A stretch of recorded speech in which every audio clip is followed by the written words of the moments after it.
Ahí hay otro, ahí hay otro. Mamá, ya, va, tranquilízate. Quieto, tú estás respirando, ahí hay otro que no respira.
El terremoto del que estamos hablando puede ocurrir en los próximos 5 a 10 años.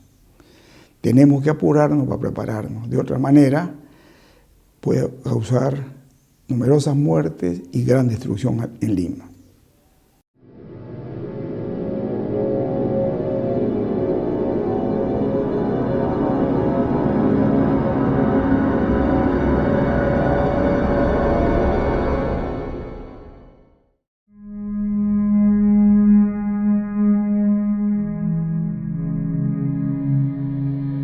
El apóstol San Pablo, gran predicador del cristianismo, decía que la fe es la certeza de lo que se espera, la convicción de lo que no se puede ver.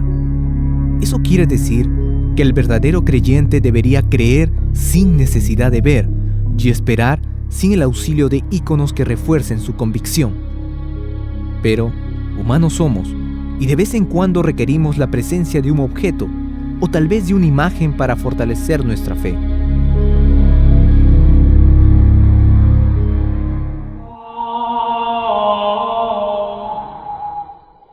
En el Perú, el ícono que inspira la mayor devoción entre los fieles es la imagen de un Cristo crucificado, una pintura sencilla que no tiene grandes méritos artísticos, pero que en cientos de años de historia ha ganado tantos fieles que ha llegado a convertirse en la manifestación religiosa católica más numerosa del mundo.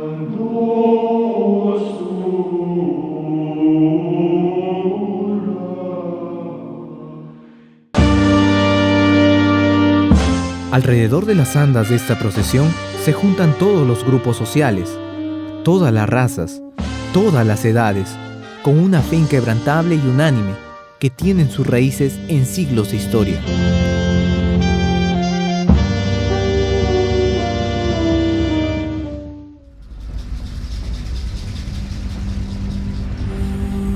Dicen que este Cristo lo pintó por primera vez un esclavo africano, en una sencilla pared de adobe del barrio de Pachacamilla, en las afueras de Lima, allá por el año 1651. Lo único que quería era mostrar su devoción, pero dos cosas ocurrieron que transformaron la imagen en un objeto de culto. Primero, en el terrible terremoto del año 1653 se cayeron casi todos los templos y casas de Lima, incluyendo las del barrio de Pachacamilla. Pero la humilde pared de adobe pintada con el Cristo quedó milagrosamente intacta sin un solo resquebrajamiento.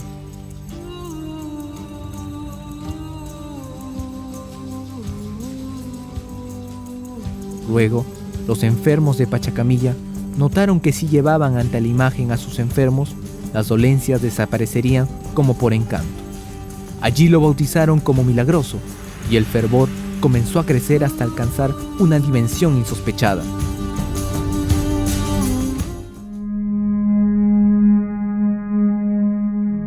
Un siglo más tarde, en 1715, las más altas autoridades civiles y religiosas de Lima le dieron un título extraordinario: Señor de los Milagros y patrón jurado de la ciudad de los reyes contra los temblores que azotan la tierra.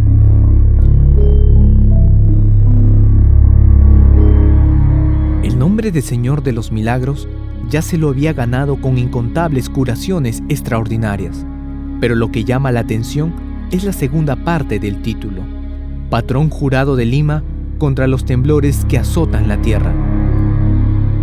¿De dónde salió esa cualidad? ¿Por qué se le atribuye poderes para apaciguar los terremotos? ¿Será solamente porque el muro de adobe donde tuvo su origen no se cayó en el primer temblor?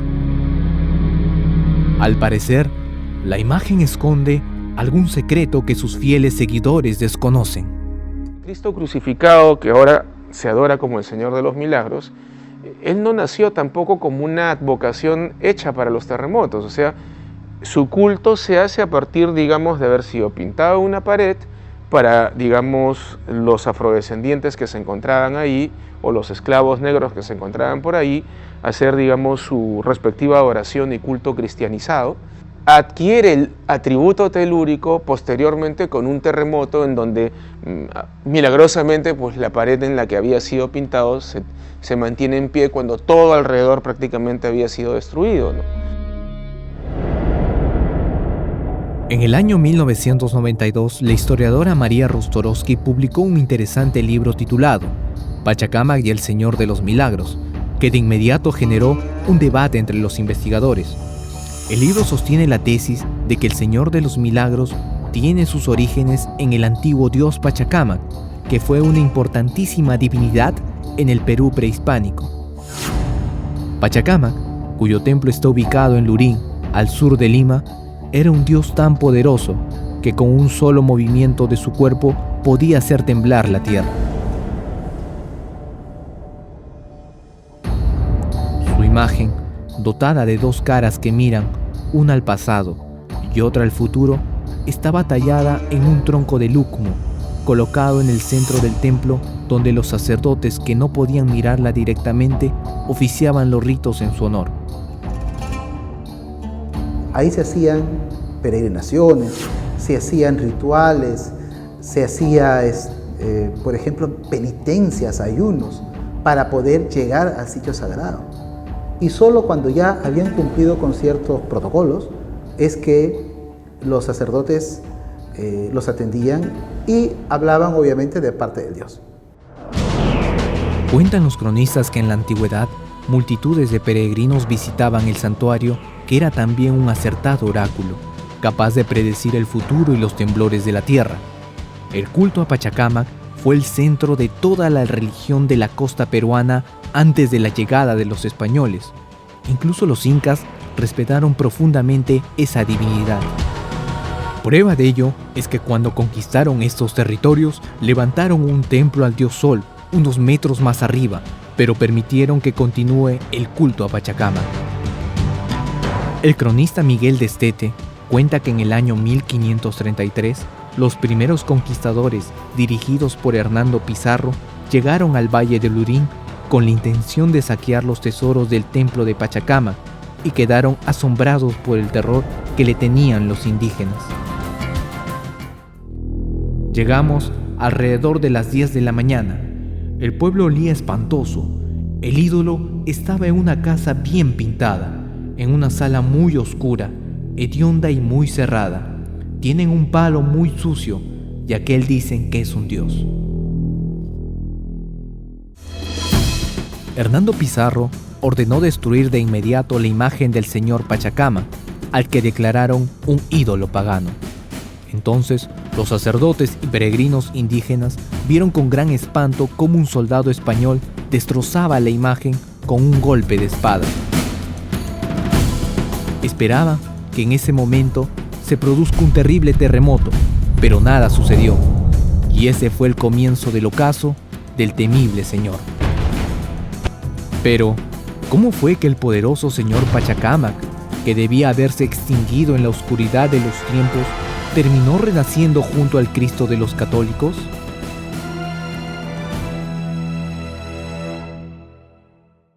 Ya producida la conquista, el santuario, como todo el territorio conquistado, va a ser repartido, ¿no? Y va a ser encomienda de algunos conquistadores importantes.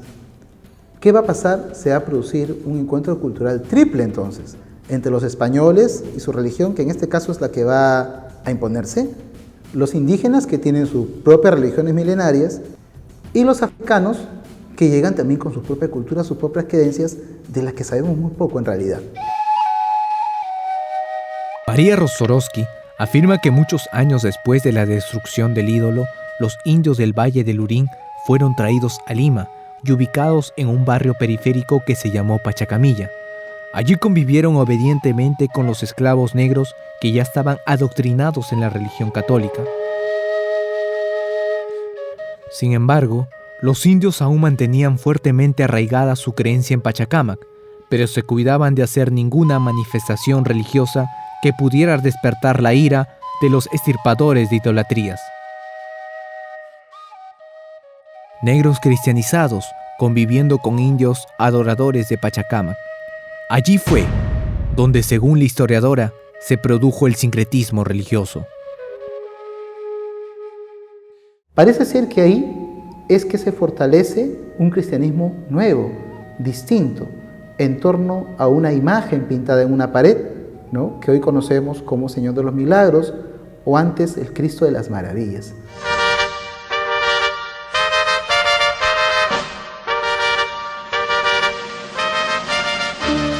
Rostorowski explica que los nativos vieron en el dios cristiano el mismo poder que tenía su antiguo dios y le atribuyeron la misma cualidad de controlar los temblores de la tierra.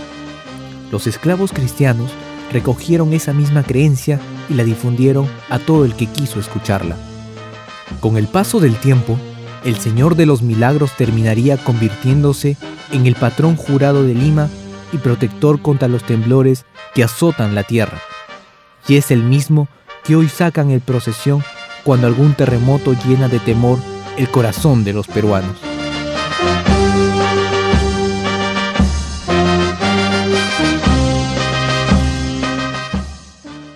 ¿Puede haber coincidencias? Sí. Puede haber, digamos, un posible nexo, pero es hipotético, ¿no? Pachacámac, más que telúrico, es un dios creador y ordenador del universo, ¿no? Y dentro de lo que significan esas potestades, los terremotos o temblores precisamente son elementos a los que se escapan, por decirlo así, del orden natural y que solamente Dios puede controlar. Octubre fue el mes en que se produjo el terremoto más devastador de nuestra historia. 9 grados de intensidad que arrasaron con toda la Lima colonial. Y octubre es el mes del Señor de los Milagros. ¿Será solo una coincidencia? ¿Existe una conexión entre el antiguo ídolo de los Ixmac, que castigaba a los indios haciendo temblar la tierra, con este Señor crucificado? ¿Quién sabe que sí? El sincretismo religioso se dio en todos los pueblos y civilizaciones del mundo, desde Egipto hasta Grecia y Roma. ¿Quién sabe si el misterio que descansa bajo las eternas arenas de Pachacámac es el mismo que se renueva cada octubre en las calles de nuestra ciudad?